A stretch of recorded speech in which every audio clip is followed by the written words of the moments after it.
કેન્દ્ર સરકાર તરફથી જેપી નડ્ડાએ હમણાં જે પત્રકાર પરિષદનું આયોજન ભારતીય જનતા પાર્ટી તરફથી કરવામાં આવ્યું હતું ને તેમાં 182 નામ જાહેર કરવામાં આવ્યા છે। આ જે નામ જાહેર કરવામાં આવ્યા છે તેની વાત કરવામાં આવે તો ખાસ કરીને ગુજરાતની વાત કરીએ તો ગાંધીનગરથી અમિત શાહનું નામ છે તે ડિક્લેર કરી દેવામાં આવ્યું છે। એટલે એ બાબત સ્પષ્ટ થઈ ગઈ છે કે ગુજરાતની જે 26 સીટો છે તેમાંથી એક સીટનું નામ સામે આવી ગયું છે અને જે પ્રમાણે આ સીટનું નામ સામે આવ્યું છે ત્યારે સ્પષ્ટ છે કે હવે કહી શકાય કે ગાંધીનગરમાં જ્યારે અમિત શાહને ઉતારવામાં આવ્યા છે એટલે તેમના માધ્યમથી સમગ્ર ગુજરાતમાં અત્યારે પ્રચાર અને પ્રસાર તેજ કરવામાં આવે ભારતીય જનતા પાર્ટી તરફથી તેવા પણ એક પ્રયાસ અહીંયા જોવામાં આવી રહ્યા છે। તો મહત્વપૂર્ણ છે કે જે જાહેરાત કરવામાં આવી તેમાં દેશની કુલ મળીને 182 સીટની જાહેરાત કરવામાં આવી છે અને જુદા જુદા રાજ્યો તરફથી જે જાહેરાત થઈ છે તેમાં અમિત શાહની તો વાત કરવામાં આવી જ, આ ઉપરાંત લખનૌથી રાજનાથ સિંહનું નામ સામે આવ્યું, નીતિન ગડકરીને ફરી એકવાર રિપીટ નાગપુરથી કરવામાં આવ્યા છે, હેમા માલિનીને મથુરાથી રિપીટ કરવામાં આવ્યા છે, પૂનમ પ્રમોદ મહાજન મુંબઈ નોર્થ સેન્ટ્રલથી તેમને સ્થાન મળ્યું છે, ભીડથી ડોક્ટર પ્રીતમ ગોપીનાથ મુંડેને ટિકિટની ફાળવણી કરવામાં આવી છે, અરુણાચલ ઈસ્ટથી કિરણ રિજિજુને સ્થાન આપવામાં આવ્યું છે, દાદરા અને નગર હવેલીથી સ્થાન આપવામાં આવ્યું છે, તેવી જ રીતે ડોક્ટર જીતેન્દ્રસિંહનું નામ આપવામાં આવ્યું છે। તો ચર્ચાને હવે ચર્ચા તરફ આપણે આગળ વધવું છે। ચર્ચામાં આપણે ભાગ લઈએ ત્યારે ફરી એકવાર ખાસ કહેવાનું કે અમિત શાહનું નામ છે તે જાહેર કરવામાં આવ્યું છે। ગુજરાતની જે 26 લોકસભાની સીટ છે તેમાં ગાંધીનગરની જે સીટ છે ત્યાંથી તેમનું નામ જાહેર કરવામાં આવ્યું છે। આ સીટ એટલા માટે મહત્વપૂર્ણ માનવામાં આવે છે કે ગુજરાત રાજ્યનું પાટનગર પણ ગાંધીનગર છે અને આ એ જ સીટ છે કે જ્યાં એક સમયે દેશના પૂર્વ પ્રધાનમંત્રી અટલ બિહારી વાજપેયી રહેલા છે અને તેવી જ રીતે જો વાત કરવામાં આવે તો અટલ બિહારી વાજપેયી અને LK અડવાણી છે તેઓ પણ અનેકવાર ગાંધીનગરથી ચૂંટણી લડતા આવ્યા છે અને ચૂંટાતા આવ્યા છે। ત્યારે હવે આ વખતે જો વાત કરીએ તો નામ જાહેર કરવામાં આવ્યું છે ને એ નામની જો વાત કરવામાં આવે તો તે છે અમિત શાહ। આ જ વિષય પર આપણે ચર્ચાને શરૂ કરવી છે અને ચર્ચાની શરૂઆત માટે આપણી સાથે કાર્યક્રમમાં ભાગ લેવા માટે જોડાયા છે મંતવ્ય ન્યૂઝના એડિટર ઇન ચીફ દીપક રાજાણીજી। દીપકજી, આપનું હાર્દિક સ્વાગત છે। સાથે જ વાત કરીએ વાસુદેવ પટેલ આપણી સાથે છે, રાજકીય વિશ્લેષક। વાસુદેવજી, આપનું પણ હાર્દિક સ્વાગત। અને અરુણ શાહ આપણી સાથે જોડાયા છે, સંવાદદાતા, આપનું પણ હાર્દિક સ્વાગત છે। સૌપ્રથમ દીપકજી, આપની પાસે આવવા માંગીશ। અમિત શાહની જે પસંદગી કરવામાં આવી છે, ચર્ચામાં અનેક નામ હતા જેમાં આનંદીબેન પટેલનું પણ નામ સંભળાતું હતું, અનાર પટેલનું પણ નામ સંભળાતું હતું। સવાલ એ છે કે રાજ્યસભામાં તેઓ હતા ને અચાનક ત્યાંથી તેમને હવે લોકસભા માટે ગાંધીનગરની પસંદગી કેમ? બિલકુલ, જો આ બહુ જ ઇન્ટરેસ્ટિંગ વાત છે નેહલ કે અમિત શાહ ગુજરાતમાં શા માટે, પણ આપણે એ પણ ન ભૂલવું જોઈએ કે ગત વખતે નરેન્દ્ર મોદી 2014માં વડોદરાથી લડ્યા હતા અને આ વખતે અમિત શાહ 2019માં ગાંધીનગરથી લડશે। આપણે જે પહેલા સમાચાર આપ્યા ત્યારે એમાં એક શબ્દ મારાથી બોલાઈ ગયેલો હતો, અડવાણીના અનુગામી કોણ? અડવાણીના અનુગામી આનંદીબેન, અડવાણીના અનુગામી અનાર પટેલ કે અડવાણીના અનુગામી અમિત શાહ? અડવાણી, અનુગામી અને અમિત શાહ ત્રણેયમાં અ જોડાયેલો છે, એટલે અ કાંઈક વધારે પડતો શક્તિશાળી છે। ભાજપનો જે ગઢ છે ગાંધીનગર, એ ગાંધીનગરની ચૂંટણી જંગ લડવા અમિત શાહ આવ્યા છે। જ્યારે જ્યારે અમિત શાહનું નામ આવતું હતું નેહલ, ત્યારે લગભગ લોકો ઇનકાર કરતા હતા, જોકે આ તો ભાજપની રણનીતિ હોય છે કે એ રણનીતિના ભાગરૂપે જ કોઈ વસ્તુ નક્કી થતી હોય છે।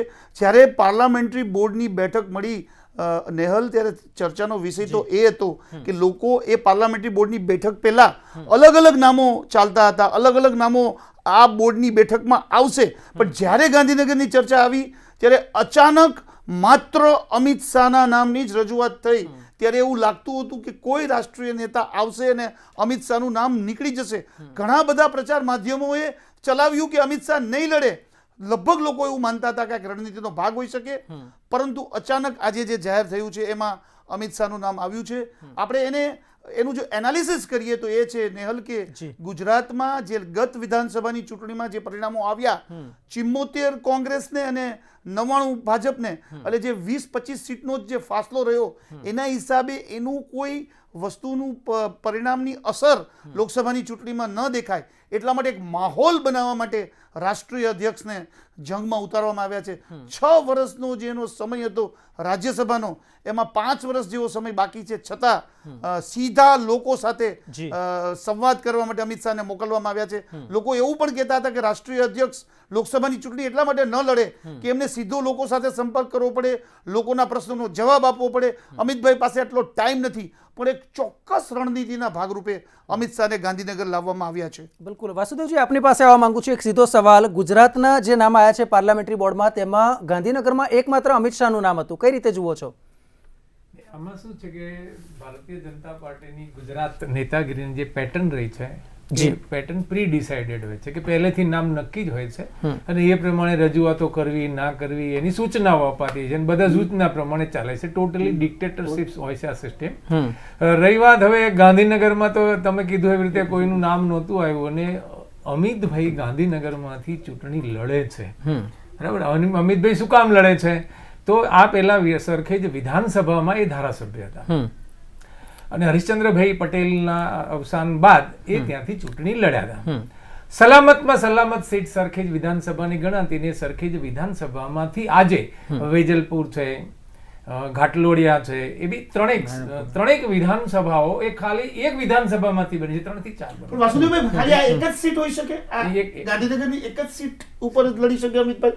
જેમ નરેન્દ્રભાઈ વડોદરાથી લડી શકતા હતા, નરેન્દ્રભાઈનું નામ રાજકોટથી આવ્યું, પણ ગાંધીનગર લાવવા પાછળનું કારણ શું? ગાંધીનગર, હું એ જ કહી રહ્યો છું કે ગાંધીનગર પાછળ લડવાનું કારણ ગાંધીનગર છે એ સેફેસ્ટ સીટ છે. અત્યારે ગુજરાતમાં આપણે ગણી કે સલામતમાં સલામત સીટ કઈ, તો આ ગણતરી પ્રમાણે જે પ્રમાણે થાય છે પણ ગાંધીનગર ગણાય છે. ગાંધીનગર સેફેસ્ટ સીટ હોવાને કારણે અમિતભાઈ છે ને હંમેશા પોતાની સલામતીમાં જ માનતા હોય છે. એની પ્રાયોરિટી નક્કી હોય છે. પહેલા સલામતી કોની? તો પોતાની, પછી પક્ષની. આ એમની ક્રમ છે. ક્રમમાં સૌથી સલામત સીટ ઉપર જવાનું એ હંમેશા પસંદ કરતા હોય છે. રહી વાત હવે ગાંધીનગર જ એમને પસંદ. એટલે આ ભારતીય જનતા પાર્ટીની વિચારસરણી છે આ રીતે? નહીં, ભારતીય જનતા પાર્ટીની વિચારસરણી પૂરી થઈ ગઈ. અત્યારે જે વિચારસરણી ચાલે છે, જે ડિક્ટેટરો થઈને પાર્ટી ઉપર કબજો જમાવીને 2-4 લોકો જે બેસી ગયા છે એ ચાલે છે. પહેલા જરા બધાની રજૂઆતો સંભળાતી હતી ને એમાંથી વાજપેયીના સમયમાં વાજપેયીના સમય અથવા તો અહીંયા કેશુભાઈ, શંકરસિંહ, સુરેશભાઈ વગેરે હતા ત્યારે આ બધું થતું હતું. પણ હવે એવું કંઈ થતું નથી. બધું પ્રી ડિસાઇડેડ, પ્રેઝન્ટેશન પણ પ્રી ડિસાઇડેડ. દીપકજી, આ વાત સાથે આપ કેટલા સહમત છો? જો ભાઈ, આમાં તો એવું છે, જે જો જીતા વહી સિકંદર અને જેનું વર્ચસ્વ ચાલે. આપણે જૂના જમાનાની વાત કરીએ તો એ જૂના જમાનામાં ફેસબુક નહોતું, ટ્વિટર નહોતું, વોટ્સએપ નહોતું. એ હવે પહેલાના જમાનાને અત્યારના જમાનાને બિલકુલ સરખાવું એટલા માટે અયોગ્ય છે કે વાજપેયીજી અને અડવાણીજીની ભાજપ અને નરેન્દ્ર મોદી અને અમિત શાહની ભાજપમાં જમીન આસમાનનો ફેર છે. જેમ જમાનો બદલાય છે એમ માણસે જે બદલાવ કરવો પડે એ બદલાવ ભાજપ કરી રહ્યું છે ને એમાં નરેન્દ્ર મોદી અને અમિત શાહને જબરજસ્ત સફળતા મળી છે. ને સફળતા આપણે ત્યાં જે લોકોને સફળતા મળે એની પાછળ જ લોકો ચાલતા હોય છે. એટલે એમાં કંઈ નવું નથી. પરંતુ બંનેએ જે રીતે જબરજસ્ત કંટ્રોલ કરીને, જો તમે કઈ નજરે નિહાળો છો એ પણ જોવાનું બિલકુલ જરૂરી હોય છે. પરંતુ નરેન્દ્ર મોદી અને અમિત શાહે જે રીતે ભાજપને આટલી મોટી સફળતા અપાવી એ ભૂતકાળમાં ભાજપને મળી હતી, તો એ જવાબ ના છે. નરેન્દ્ર મોદી અને અમિત શાહનો જે નરેન્દ્ર મોદીની જે લહેર છે આખા દેશમાં, આવી લહેર વાજપેયીજી લોકપ્રિય નેતા હોવા છતાં એ સમયમાં નહોતી થઈ, નરેન્દ્ર મોદીના સમયમાં થઈ. તો નરેન્દ્ર મોદી અને અમિત શાહમાં કાંઈક એવું નવું છે. આ જુગલ જોડી, જેમ આપણે સંગીતકારોમાં કલ્યાણજી આણંદજી, લક્ષ્મીકાંત પ્યારેલાલ સહિતની જોડી આવી, એમ આ રાજકારણની એક અભૂતપૂર્વ જોડી આવી કે જોડીએ બાકીની બધી જોડીને પાછળ કરી દીધી. 1984 નો ગાળો કે જ્યારે ભારતીય જનતા પાર્ટી પાસે લોકસભાની માત્ર 2 સીટ અને એ રાજીવ ગાંધી પછી સૌથી વધારે મેજોરિટી હોય તો તે નરેન્દ્ર મોદી સરકાર લાવી હતી. એમાં જ્યારે 1984માં રાજીવ ગાંધીને જે 400 થી વધારે સીટ મળી હતી, એના કારણોમાં જો આપણે જોઈએ ભૂતકાળમાં, તો ઇન્દિરા ગાંધીની હત્યા બાદ એક સમગ્ર દેશમાં એક જે મોજું ફેલાણું એમની ફેવરમાં, અને બીજું રાજીવ ગાંધી મિસ્ટર ક્લીનની જે છાપ હતી કે રાજીવ ગાંધી રાજકારણમાં નહોતા આવવા માંગતા, રાજકારણમાં આવ્યા. આ બે મુદ્દા ભેગા થયા અને ક્લીન સ્વીપ થઈ ગઈ બીજેપી, આપણે કોંગ્રેસની. અને આપણે ત્યારે તમામ સીટો ગુજરાતમાંથી કોંગ્રેસ જીતી ગઈ, મને એમ છે મહેસાણાને બાદ કરતા. તો આ એક આખો ગાળો જુદો હતો. પરંતુ ત્યારબાદ વાજપેયીજી, અડવાણીજી જેવું સક્ષમ નેતૃત્વ હોવા છતાં ભાજપને એટલી સફળતા નહોતી મળી. આ સફળતા નરેન્દ્ર મોદીએ અપાવી છે અને જે સફળ થાય એની જ ચર્ચા થાય. નરેન્દ્ર મોદી અને અમિત શાહની જોડીએ મેં જેમ કીધું એ પ્રમાણે અનેક લોકોને પાછળ રાખી દીધા છે અને સૌથી મોટી વાત તો એ છે કે આ બંને રાષ્ટ્રીય નેતાઓ ગુજરાતથી છે. બંને રાષ્ટ્રીય નેતાઓ ગુજરાતી છે. ભારતીય જનતા પાર્ટીના રાષ્ટ્રીય પ્રમુખ પણ ગુજરાતી છે. વડાપ્રધાન મોદી પણ ગુજરાતી. મહત્વની બાબત એ છે કે 2014માં 2 જગ્યાથી વડાપ્રધાન મોદી ઊભા હતા, ત્યાર પછી તેમણે વડોદરાની સીટ છોડી હતી. ને વડોદરાની જો વાત કરવામાં આવે તો 5 લાખથી વધારેની જંગી બહુમતીથી જીત્યા હતા. એટલે એ પણ ક્યાંક પુરવાર કરતા હતા કે વડાપ્રધાનના માત્ર ને માત્ર તેમની ભીડ ભેગી થતી નથી તેમના ભાષણમાં, પરંતુ તેમના ચાહકો પણ છે કે જે મત પણ આપે છે. આપ કઈ કહેવા માંગો છો વાસુદેવભાઈ? એમાં એવું છે કે ચૂંટણીઓ છે એ કોઈ દાડો મુદ્દા ઉપર લડાતી નથી, ભાવનાત્મક રીતે ચૂંટણી લડાય છે. જ્યારે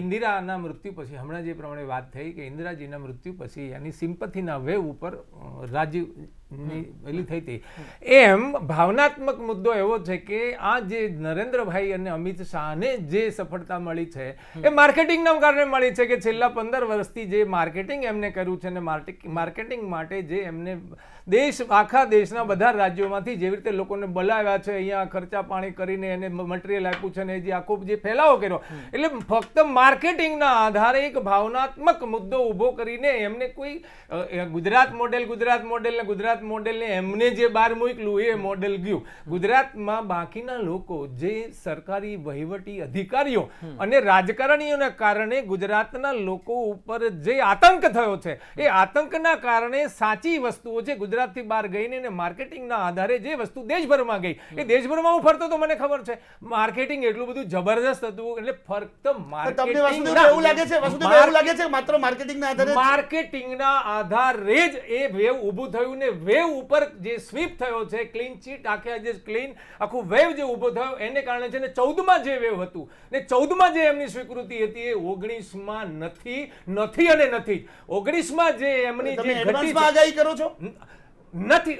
અરે ભાઈ, સ્વીકૃતિ નહીં સ્વીકૃતિ તો સમાજમાંથી ખબર પડે, વોટરમાંથી ખબર પડે, એના રિએક્શનમાંથી ખબર પડે. હું જ્યારે 14 પહેલા આખા દેશમાં ફરતો હતો ત્યારે લોકો પાસે નરેન્દ્રભાઈનો ન બોલીએ ને તો એક બાબત મારે જાણવી છે. 2014ની સ્થિતિની વાત કરી, 2019ની સ્થિતિની વાત કરી, એવા કયા કયા મુદ્દાઓ નેગેટિવ છે કે જે ભારતીય જનતા પાર્ટીની વિરુદ્ધમાં જઈ રહ્યા છે? ભારતીય જનતા પાર્ટીના વિરુદ્ધ એટલે જો આમાં એવું છે કે નરેન્દ્રભાઈએ 14 પહેલા જે ભાષણો કર્યા હતા ને એમાં રોજગારના હતા, ખેડૂતોને ઉપજના હતા, કંઈક 15 લાખના હતા, આ જેટલા પણ એમને જે કંઈ કર્યા હતા ને આ બધા રાષ્ટ્રભક્તિનું પ્રગટીકરણ હતું. એ રાષ્ટ્રભક્તિના પ્રગટીકરણના કારણે એમની સ્વીકૃતિ આવી હતી. જે દેશભક્ત એને જ કહેવાય કે જે એમને ભાષણોમાં પહેલા કર્યું હતું કે કોંગ્રેસ લૂંટારી છે અને પતાવી દેવી જોઈએ, એમને જે કંઈ કહ્યું હતું આ બધું 14 પહેલા કીધું હતું ને એ બધી રાષ્ટ્રભક્તિ હતી. એટલે લોકોએ એમના માર્કેટિંગની રાષ્ટ્રભક્તિ જોઈ, એમાં પોતાનું કલ્યાણ જોયું, એક અધિનાયકનું દર્શન કર્યું. એમાંનું એક પણ કામ એટલે એમને 14 પછી વડાપ્રધાન થયા પછી જેટલા પણ કર્યા કામો એ બધા જ આ દેશના સામાન્ય અથવા તો અંતે જે છેડાનો માણસ બેઠો છે એના વિરુદ્ધના જ કામો કર્યા છે. આપની પાસે આવું છું વાસુદેવભાઈ. સામેનો શબ્દ વાપરવો ઠીક નથી, પણ એ દેશના અહિતના કામો થયા. એટલે ગ્રાફ છે એમનો પ્રજામાંથી દેખાય છે, પ્રજાના આંદોલનમાંથી દેખાય છે. છેલ્લા 1 વર્ષમાં એક પણ દિવસનું પેપર એવું નથી કે જેમાં ક્યાંક ને ક્યાંક આંદોલન થયું અને પોલીસવાળાએ દંડાવારી ના કરી હોય. આ સ્થિતિ ગુજરાત આ દેશની 5 વર્ષે થઈ છે. બિલકુલ ફરી એકવાર આપની પાસે આવું વાસુદેવભાઈ. અરુણજી, આપની પાસે આવવા માંગુ છું. ગઈકાલે આપણે જે ચોપાટ કાર્યક્રમમાં જે મુદ્દો હતો મહાગઠબંધન, પરંતુ એમાં ક્યાંક સંકટ જોવામાં આવે છે.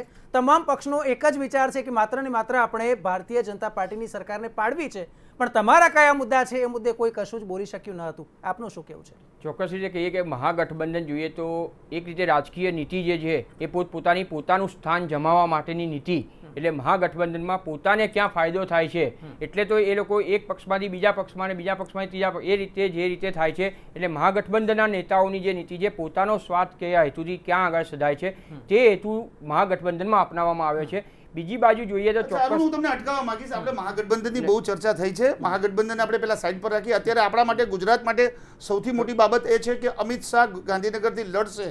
ગાંધીનગર રાજ્યનું પાટનગર.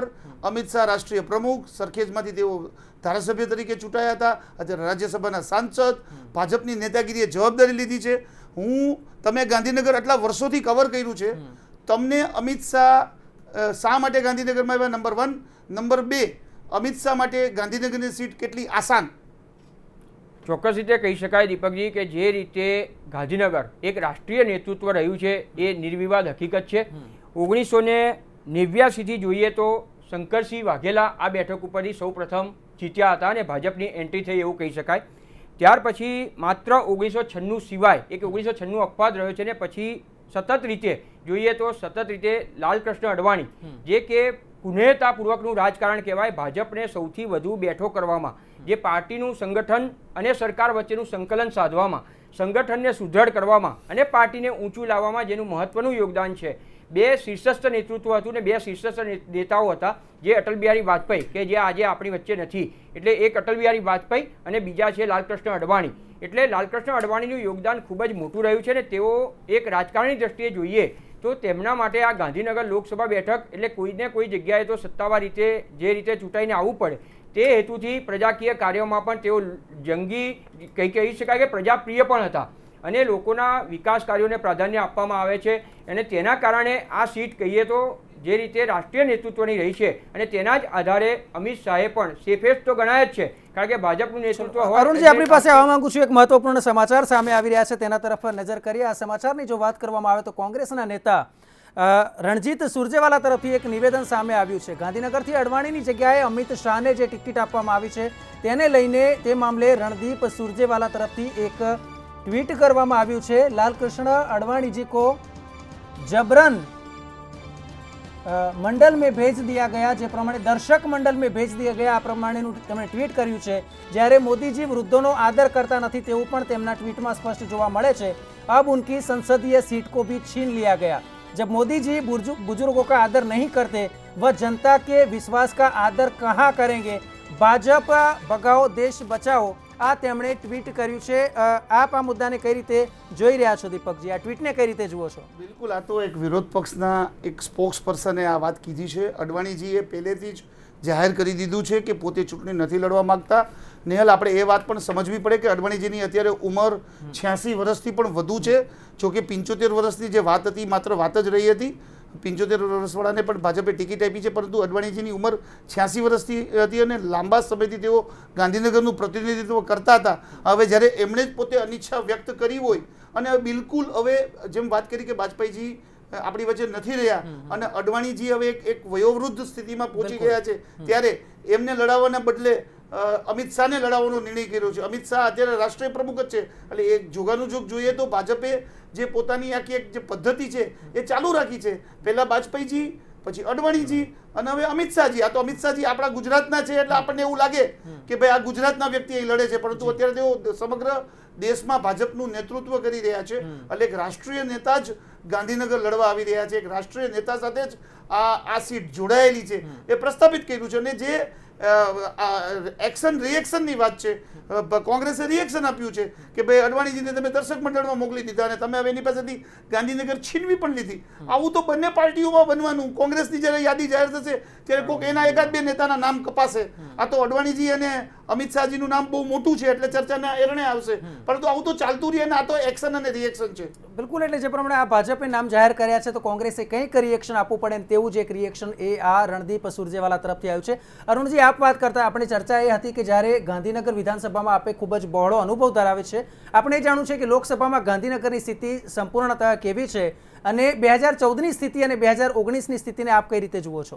ભાજપ માટે ચોક્કસ રીતે સેફેસ્ટ સીટ તો ગણાય જ છે, પરંતુ બીજું જો કોંગ્રેસના ઉમેદવાર જે સામે મૂકશે, જે નામ આવ્યું છે અત્યારના તબક્કે એ ડૉક્ટર CJ ચાવડા, એટલે એક રીતે કહી શકાય કે પડકારજનક પણ રહેશે. કારણ કે એમને ન માત્ર રાજકીય અનુભવ પરંતુ વહીવટી તંત્રની દૃષ્ટિએ પણ જે નામ સામે આવ્યું છે, હજુ સત્તાવાર રીતે જાહેરાત કરવામાં આવી નથી કોંગ્રેસ દ્વારા પણ છતાં પણ જે નામ સામે આવ્યું છે એ ચોક્કસ રીતે પ્રબળ દાવેદાર મનાય છે, બની શકે ને પ્રબળ દાવેદાર ચોક્કસ રીતે ડૉક્ટર CJ ચાવડા મનાય છે. એટલે એ રીતે જોઈએ તો જે રીતે પડકારજનક તો રહેશે, પણ જે લીડની જ્યાં સુધી વાત છે ચોક્કસ રીતે જંગી બહુમતીથી ચોક્કસ જીતશે. કારણ કે ગાંધીનગરમાં વચ્ચે અટકાવવા માંગુ, ગાંધીનગર જે લોકસભાની સીટ છે એમાં જો જ્ઞાતિના સમીકરણની આપણે ચર્ચા કરીએ તો હું માનું છું ઠાકોર પાટીદાર સહિતના લોકોનું વર્ચસ્વ વધારે છે ને. ચોક્કસ રીતે એ ઠાકોર અને પાટીદાર સમાજનું જ વર્ચસ્વ વધારે છે ને તેના જ કારણે આ સીટ અકબંધ એટલે જંગી લીડથી જીતશે એવું ચોક્કસ રીતે કહી શકાય. જે રીતે જો 14ની લોકસભાની વાત કરીએ તો ચોક્કસ રીતે અડવાણીની જે લીડ હતી એ પણ એબોવ 2,75,000 2,75,000 કરતા ઉપરની લીડ. એમાં એક સવાલ એ પણ છે કે પાટીદારોમાં ક્યાંક ને ક્યાંક, દરેક પાટીદારોમાં નહીં પણ ક્યાંક પાટીદારોમાં નારાજગી છે અમિતભાઈ સામે. એ નારાજગીની કોઈ અસર પડે એવું તમે જોવો છો અરુણ? દીપકજી, સૌથી મહત્વની વાત છે પાટીદાર સમાજ એ કેવો છે ને જ્યાં સુધી અનુભવ બી મારો એવો કહે છે કે જ્યાં સુધી પાટીદાર સમાજ છે ભલે એક બોલે કંઈક અને કરે કંઈક, એટલે એક રીતે જોઈએ તો વિરુદ્ધમાં કદાચ બોલતો હોય, પણ જ્યારે મતદાન કરવાનું આવશે ત્યારે એને કેને પ્રકારે છેલ્લે એને મતદાન ઈવીએમમાં ચોકડી જે પડશે એ 100% ભાજપના તરફેણમાં હશે. અને એ જ વિશ્વાસના આધારે હું કે જે આપણો અનુભવ જોયો છે એ આપણે કદાચ વાસુદેવભાઈ પાસે સારી રીતે સમજી શકશું.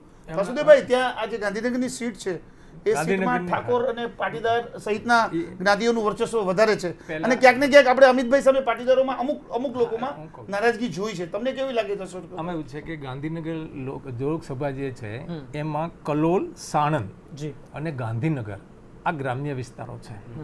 ગ્રામ્ય વિસ્તારોમાં જે પ્રમાણે ભારતીય જનતા પાર્ટીનું ધોવાણ થયું છે એમાં સાણંદ પણ એક છે, કલોલ પણ છે. એટલે સાણંદ, કલોલ અને ત્રણ ગ્રામ્ય છે. 4 અમદાવાદ શહેરમાં આવે છે, એટલે વેજલપુર, ઘાટલોડિયા, સાબરમતી અને નારણપુરા આ 4 સીટ આવે છે.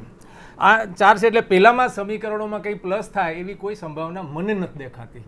ગ્રામ્ય વિસ્તારમાં હા, 3 વિધાનસભાની સીટ છે ગાંધીનગર, સાણંદ અને કલોલ, એ સરભર થવાની પૂરેપૂરી સંભાવના છે જે સીટના અત્યાર સુધીના જે વોટિંગ પેટર્ન છે એ પ્રમાણે. રહી વાત આ બીજી 4 સીટની, આ 4 સીટમાં હંમેશા ભારતીય જનતા પાર્ટી લીડ લે છે.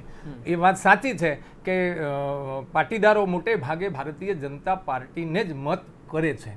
હવે સવાલ એવો રહ્યો છે કે જે એ વખતની જે હતી એમાં લોકસભા આગળની એમાં એલિસબ્રિજ વિધાનસભા પણ આવતી હતી, એની બહુ મોટી લીડ રહેતી હતી. એ આ વખતે આમાં નથી. આમાં વેજલપુર છે તો વેજલપુરમાં પણ, વેજલપુરનો વિસ્તાર છે એમાં બીજા જે બધા વિસ્તારો આવે છે એને જોઈએ આપણે, ઘાટલોડિયામાં પણ થોડા ગ્રામ્ય ઝોન આવે છે, આ વગેરે છે. વેજલપુરમાં કેટલીક માઇનોરિટીની વસ્તી પણ છે. હા, માઇનોરિટી પણ છે. એટલે કુલ મળીને જે સિનારીઓ બને છે એ કોઈ જંગી બહુમતીનો વધારે મત એને મતો મળશે એવી સંભાવના એટલા માટે નથી કે સાધારણ રીતે છેલ્લું જે આંદોલન થયું છે એને કારણે પાટીદારનો અમુક વર્ગ, આમાં એવું છે કે કોઈ પણ આંદોલન થાય ને તો કે બધા પાટીદારો જતા રહેતા એવું નથી હોતું. એનો બેઝિક વોટર અમુક જે હોય છે એક સવાલ અહીંયા થાય છે કે જે અમરેલી છે, મહેસાણા છે, જામનગર છે, ત્યાંના જેટલા પાટીદાર છે, શું એટલા ગાંધીનગરમાં છે? ગાંધીનગરમાં છે ને પાટીદાર, કારણ કે નારણપુરા વિધાનસભા એની ઉપર સવાલ બહુ સિમ્પલ છે. સિમ્પલ કે જે આંદોલન થયું હતું એ અમદાવાદમાં આંદોલન થયું હતું, અને જે અમદાવાદમાં જે લાઠીચાર્જ થયો હતો એ અમદાવાદમાં જ થયો હતો. એટલે પાટીદારના ઘણા બધા લોકોમાં અમિતભાઈ પ્રત્યે નારાજગી છે. નારાજગી આ સીટ ઉપર દેખાશે? સવાલ છે. હું એ જ કહી રહ્યો છું કે એ નારાજગી એવી દેખાશે કે એ સહન નહીં કરી શકે. પાટીદારો એવું માની રહ્યા છે કે જનરલ ડાયર, હાર્દિક વગેરે ખુલ્લેઆમ કહેતા હોય છે કે એના કહેવાથી જ લાઠીચાર્જ થયો અને પાટીદારો એના લીધે જ આ પરેશાનીમાં આવ્યા હતા ને એમની ગાડીઓના કાચ ફૂટ્યા હતા ને બહેનોને ગાળો પડી હતી ને બધાને કંઈકને પૂરી દીધા ને કંઈકની ઉપર લગાડ્યા છે, બધાની ઉપર રાષ્ટ્રધ્વજ લગાડ્યા હતા વગેરે, એ બધા અનાજ છે બધા. એટલે આમાં પાટીદારોને પહેલેથી શું હોય છે કે એક એવી વાર્તા પહેલા પણ ચાલેલી ને બોલેલા પણ ખરા, એવું બધા કહે છે કે આ ગોધડિયા છે પટેલો એમ. એટલે અમિતભાઈ માટે પાટીદારોમાં જબરજસ્ત વિરોધ તો છે. હવે કેટલો મતમાં એ રૂપાંતરિત થાય છે એ અત્યારે કેવું અઘરું છે, પણ વિરોધ ચોક્કસ છે અને પાટીદારો કદાચ એડી ચોટીનું જોર લગાડીને વિરોધ દીપકજી આપની પાસે આવવા માંગુ છું. એક સવાલ એ પણ છે કે અડવાણીજીને આપણે અહીંયા બહુ ઓછા જોયા છે ગાંધીનગરની સીટ ઉપરથી હોવા છતાં, પણ બીજી બાબત એ પણ આપણે નકારી ના શકાય કે વિકાસ કાર્યો પણ થયા છે એ જોવા નથી મળ્યા, પણ એમના બાકડા છે, એમના જે એસટીના બસ સ્ટેન્ડ છે, એ દરેક જગ્યાએ એમની ગ્રાન્ટ વપરાય છે. કઈ રીતે જુઓ છો?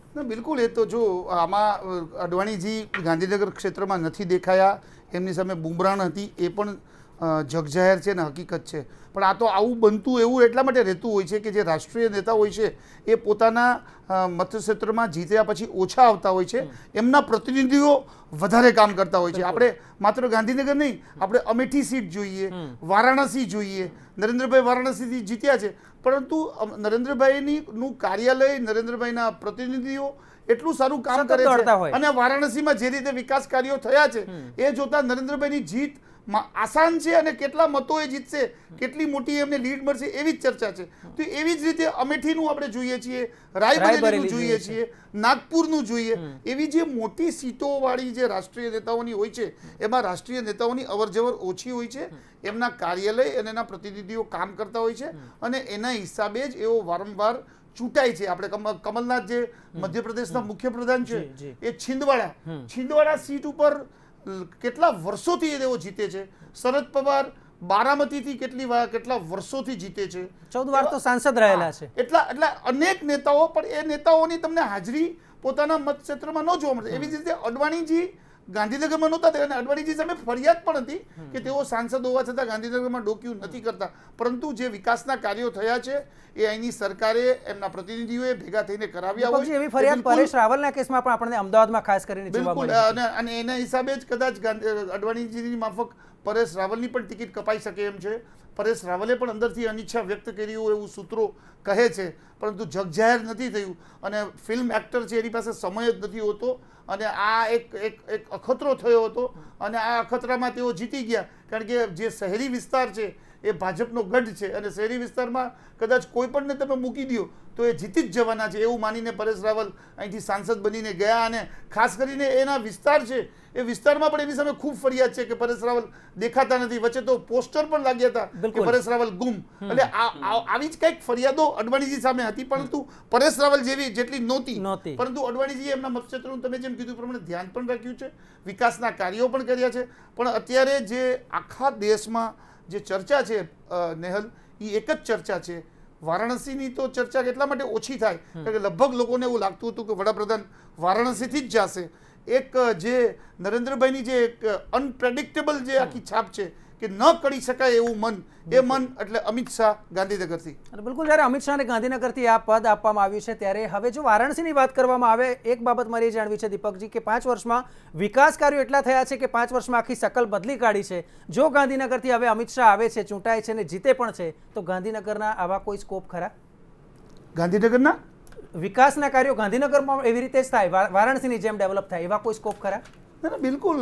ગુજરાતમાં ડેવલપમેન્ટના કામો થયા જ છે, અને ખાસ કરીને જ્યારે રાષ્ટ્રીય નેતૃત્વના નેતા આવતા હોય, અને અમિતભાઈ માટે તો એક બીજો પ્લસ પોઈન્ટ શું છે કે અમિતભાઈ ગુજરાતની જ્યોગ્રાફી ખૂબ સારી રીતે જાણે છે. બિલકુલ. આપણે લાલકૃષ્ણ અડવાણીજી અને અમિત શાહજીને બેને જો બાજુમાં રાખીએ તો અમિત શાહ વધુ સક્ષમ ઉમેદવાર એટલા માટે કહી શકાય કે અડવાણીજી તો દિલ્હીથી અત્યાર સુધી ચૂંટણી જંગ લડતા આવ્યા છે, અને એક એને સલામત બેઠક ગાંધીનગરની આપવામાં આવી હતી. ભૂતકાળમાં વાજપેયીજી ત્યાંથી લડ્યા હતા, એના હિસાબે પછી અડવાણીજી આવ્યા.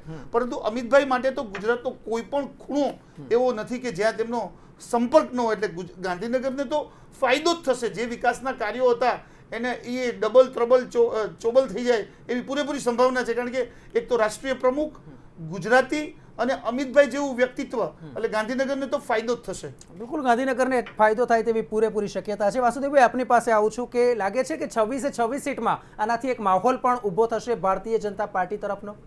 એમાં એવું છે કે ભારતીય જનતા પાર્ટીના કાર્યકર્તાઓમાં જો મને જુસ્સો જે ઠંડો પડ્યો હતો છેલ્લી વિધાનસભાને કારણે, કદાચ એ જુસ્સામાં પૂર્તિ થશે. બાકી અમિત શાહનું જે વ્યક્તિત્વ છે, ભલે રાષ્ટ્રીય પ્રમુખ ભારતીય જનતા પાર્ટીએ બનાવ્યા, પણ એવું વ્યક્તિત્વ નથી કે આખું ગુજરાત છે અમિતભાઈ આવે એટલે આખા ગુજરાતમાં માહોલ બની જાય. મતદાતાઓમાં માહોલ બનવાની. કોંગ્રેસમાં પ્રિયંકા ગાંધીને મૂકવામાં આવ્યા, એક ફેસ, એક નવો ચહેરો, સોફ્ટ હિન્દુત્વની વાત થઈ, અને બીજી વાત કરી અમિત શાહની. કઈ રીતે જુઓ છો આ બંને એંગલને? બંને એંગલ બિલકુલ જુદા છે. એમને તો બિલકુલ કોંગ્રેસ જે પ્રમાણે એટલે જેને કહેવાય ને કે બિલકુલ ગઈ ગુજરી જેવી કોંગ્રેસ થઈ ગઈ હતી, એમાંથી કોંગ્રેસ છેલ્લી ચૂંટણીઓના કારણે 5 રાજ્યોની આતે વગેરે એને કારણે મારો એક સવાલ છે. હા, ગુજરાત ભાજપનું ગઢ છે તો તમે માનો છો? વડોદરામાં ગઢ ઘસાય છે. હજી તો ઘસાય નહીં તો સ્વાભાવિક છે. ઘણો ઘસાય. આપણે કપડા આટલા વર્ષોથી ઘસાઈ જાય, આટલા 22 વર્ષોથી ભાજપ અહીં છે તો એ તો ઘસાય. પરંતુ બહુમતી મળે છે એમાં તમે સંમત છો? મળી છે. વડોદરામાં નરેન્દ્રભાઈ જંગી જે લીડથી જીત્યા એ પણ તમે સંમત છો? અમિતભાઈ રાષ્ટ્રીય અધ્યક્ષ છે, ગુજરાતના છે, ગુજરાતના ખૂણે ખૂણેથી વાકેફ છે. તો અમિતભાઈ ગાંધીનગરનું સારું કામ કરી શકે કે દિલ્હીમાં રહેલા અડવાણીજી કરી શકે? મારો સિમ્પલ સવાલ. કામ છે, કામ એવું છે, તમે હમણાં જે રીતે કીધું એ રીતે દરેક રાષ્ટ્રીય નેતા હોય તો એની ઓફિસો, એના નેટવર્ક, ધારો કે હું અડવાણીજીનો પીએ છે એનું સારી રીતે ઓળખું છું, બરાબર, એ બધું એનું કામ વગેરે શ્રીનાથ શાહ કરીને છે, હેન્ડલ કરતા હોય છે. એટલે બધાના કામો એ કરી દેતા હોય છે ને, થઈ જતા હોય છે ને, વિકાસના કામો થતા હોય છે. સ્થાનિક વ્યક્તિ આવે તો બહારના વ્યક્તિ કરતા તો સારો ફાયદો કરી શકે ને, એમ કહું છું. હું એ જ કહું છું કે સરખેજ વિધાનસભામાં અમિતભાઈ હતા ત્યારે પણ એમનું એક ગજુ હતું, મંત્રી હતા, બરાબર.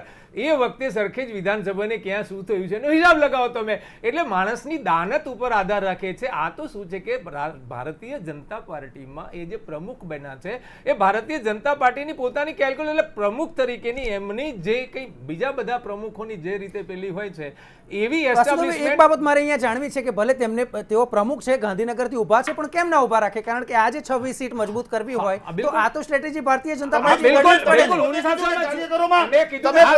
કાર્યકરોમાં જોમ આવે અને એ જોમ મતપેટી સુધી જાય તો ફાયદો જ થવાનો છે ને, નુકસાન ક્યાં થવાનું છે? અરે હું તમને એ જ કહી રહ્યો છું કે તમે એમ કીધું કે સંપૂર્ણ ગુજરાતનું માહોલ બની જાય તો એની સાથે હું સહમત નથી. એના કાર્યકર્તામાં જોમ જુસ્સો આવશે, જોમ જુસ્સો વધશે. જોમ જુસ્સો વધવાને કારણે એનું પ્રચાર તંત્ર જે ઢીલું પડવાની સંભાવના હતી, લોકસભામાં એમને માર પડવાની, વિધાનસભાની લેવલમાં જ્યાં જવાની હતી, એમાંથી એ કાર્યકર્તાઓ એ મૂળમાંથી બહાર નીકળે તો કામ કરી શકે. એટલે એમને ફાયદો થયો. પણ સંપૂર્ણ ગુજરાતનું માહોલ જે છે એ માહોલ બની જશે, મતદાતાઓમાં મોટો ઇમ્પેક્ટ જશે, મતદાતાઓમાં ઇમ્પેક્ટ જવાની. અચ્છા, મેરા બૂથ સબસે મજબૂત હવે કેટલા મજબૂત થશે? જો બૂથમાં એવું છે કે ભારતીય જનતા પાર્ટીના જે સૌથી દેશની મોટી પાર્ટી, એના સંગઠનના સભ્યોની સંખ્યા, આ બધું કેવી રીતે થાય છે એ મોટા ભાગને ખબર છે. હું તો ઘણું બધું જાણું છું. એટલે એ આંકડામાં હું પડતો 11 કરોડનો આંકડો તો ભારતીય જનતા પાર્ટી પોતે આપે છે. દરેક લોકો, વાસુદેવભાઈ તમે જાણતા હો, આપણે અત્યારે પોલિટિકલ અને પરિણામની ચર્ચા કરીએ છીએ, બાકી બધા બધું જાણતા જ હોય છે ભાઈ. એ શું કહે છે? એટલે અમારો સવાલ માત્ર એ છે વાસુદેવભાઈ કે અમિતભાઈ શાહના આવવાથી ભાજપને ફાયદો થશે કે નુકસાન? હા, એટલે તમે જો પર્સન્ટેજમાં ના પડવા માંગતા હોય તો એને ફાયદો છે, એ નક્કી છે. ચલો, બિલકુલ એ મહત્વની બાબત એ છે કે જો પર્સન્ટેજમાં પડવા ના માંગતા હોય તો ફાયદો છે, પરંતુ ફાયદો છે એ બાબત સ્પષ્ટ છે. અને જે પ્રમાણે ભારતીય જનતા પાર્ટીએ તેની સ્ટ્રેટેજી વાપરી છે, આ સ્ટ્રેટેજી કઈ આપે છે કે એક સૌથી પહેલાં તો જો તેમણે વાત કરવામાં આવે તો ભારતીય જનતા પાર્ટીએ જે નામ ઘોષિત કરવામાં હતા એમાં કોંગ્રેસ જેટલી ઉતાવળ ના કરી, અને જ્યારે એક આશા રાખી કે કોંગ્રેસના આટલા જે નેતાના નામ જાહેર થાય છે ત્યાર પછી બીજી યાદી જાહેર કરી. અને જે યાદી જાહેર કરી તેમાં દિગ્ગજ નેતાઓના નામની જો વાત કરીએ તો અમિત શાહ, રાજનાથસિંહ, નીતિન ગડકરી આ બધા એવા મોટા માતા છે કે જેના ઉપર સૌ કોઈની નજર હતી, જેમાં મોટાભાગની જે સીટ છે તે રિપીટ કરવામાં આવી છે. હેમા માલિનીની જો વાત કરવામાં આવે તો એમને પણ બીજેથી ઊભા રહેવાની વાત ચાલતી હતી, પરંતુ મથુરાથી ફરી એકવાર રિપીટ કર્યા છે. એટલે અહીંયા પણ તેની ચોક્કસથી એક ગણતરી હોઈ શકે. જ્યારે આપણે યુપીના રાજકારણની વાત કરીએ છીએ તો કોંગ્રેસે જ્યારે જાહેરાત કરી તે પહેલાં સપા બસપાનું 38 સીટોનું જે ગઠબંધન થયું હતું, અને ત્યાર પછી જ્યારે કોંગ્રેસે પ્રિયંકા ગાંધીની એન્ટ્રી કરી ત્યારે સપા બસપા પણ ક્યાંક ગુંગળામણ અનુભવતા હતા કે આપણે થોડી ઉતાવળ કરી, પરંતુ ભારતીય જનતા પાર્ટીએ તેમાં પણ ઉતાવળ ના કરી. અને સૌથી છેલ્લે આ જે નામ જે જાહેર કર્યા છે પણ ક્યાંક સ્પષ્ટ કહી આપે છે કે આ જે રણનીતિ છે એ કારગત સાબિત થઈ શકે છે. આ સમગ્ર ઘટનાને આપ કઈ રીતે જુઓ છો દીપકજી? ના, બિલકુલ. જે નામો બીજા જે હતા ને નેહલ, એ એક પરંપરાગત સીટવાળા નામ છે. આપણે લખનઉની વાત કરીએ સાહેબ, આપની પાસે ફરી એકવાર આવીશ. પ્રદીપસિંહ જાડેજા આ જે નામ જાહેર થયા છે તેને લઈને એક પ્રતિક્રિયા આપી રહ્યા છે, અત્યારે સીધા ત્યાં જઈએ.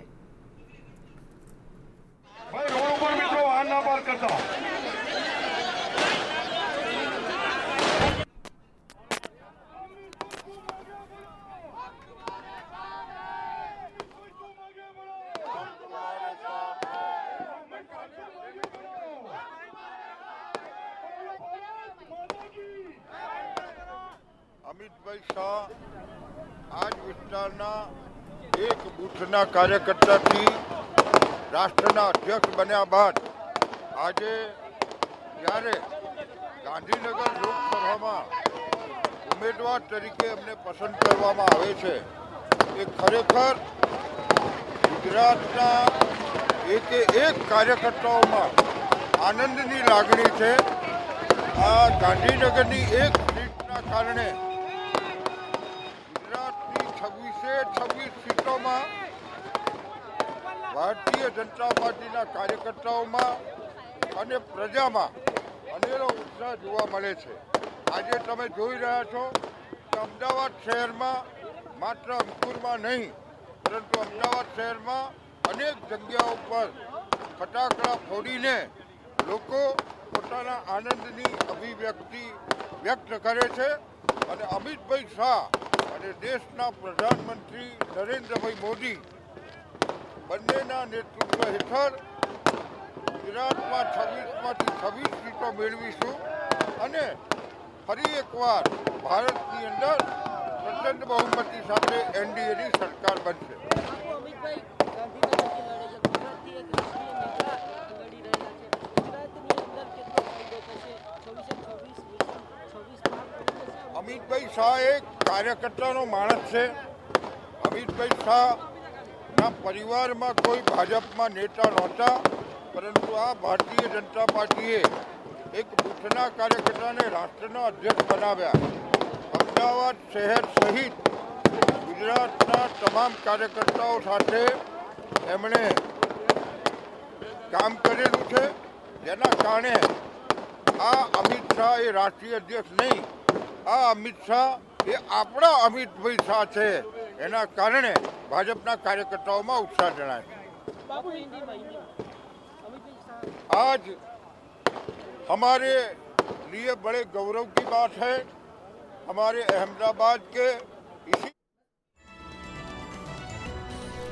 તો જે પ્રમાણે પ્રદીપસિંહ જાડેજા તરફથી નિવેદન આપવામાં આવ્યું કે જંગી બહુમતીથી ભારતીય જનતા પાર્ટી ફરી એકવાર સરકાર રચશે, જે પ્રમાણે બેકગ્રાઉન્ડમાં ફટાકડા ફૂટતા પણ આપણે નિહાળ્યા અને ભારતીય જનતા પાર્ટીમાં અત્યારથી જાણે જોશનો માહોલ હોય તેવું આપણને જોવા મળ્યું. સ્વાભાવિક છે કે અડવાણીજી પછી હવે અમિત શાહને ગાંધીનગરની સીટ ફાળવવામાં આવી છે, ત્યારે આ ઉત્સાહ ભારતીય જનતા પાર્ટીમાં જોવા મળે તે સ્વાભાવિક છે.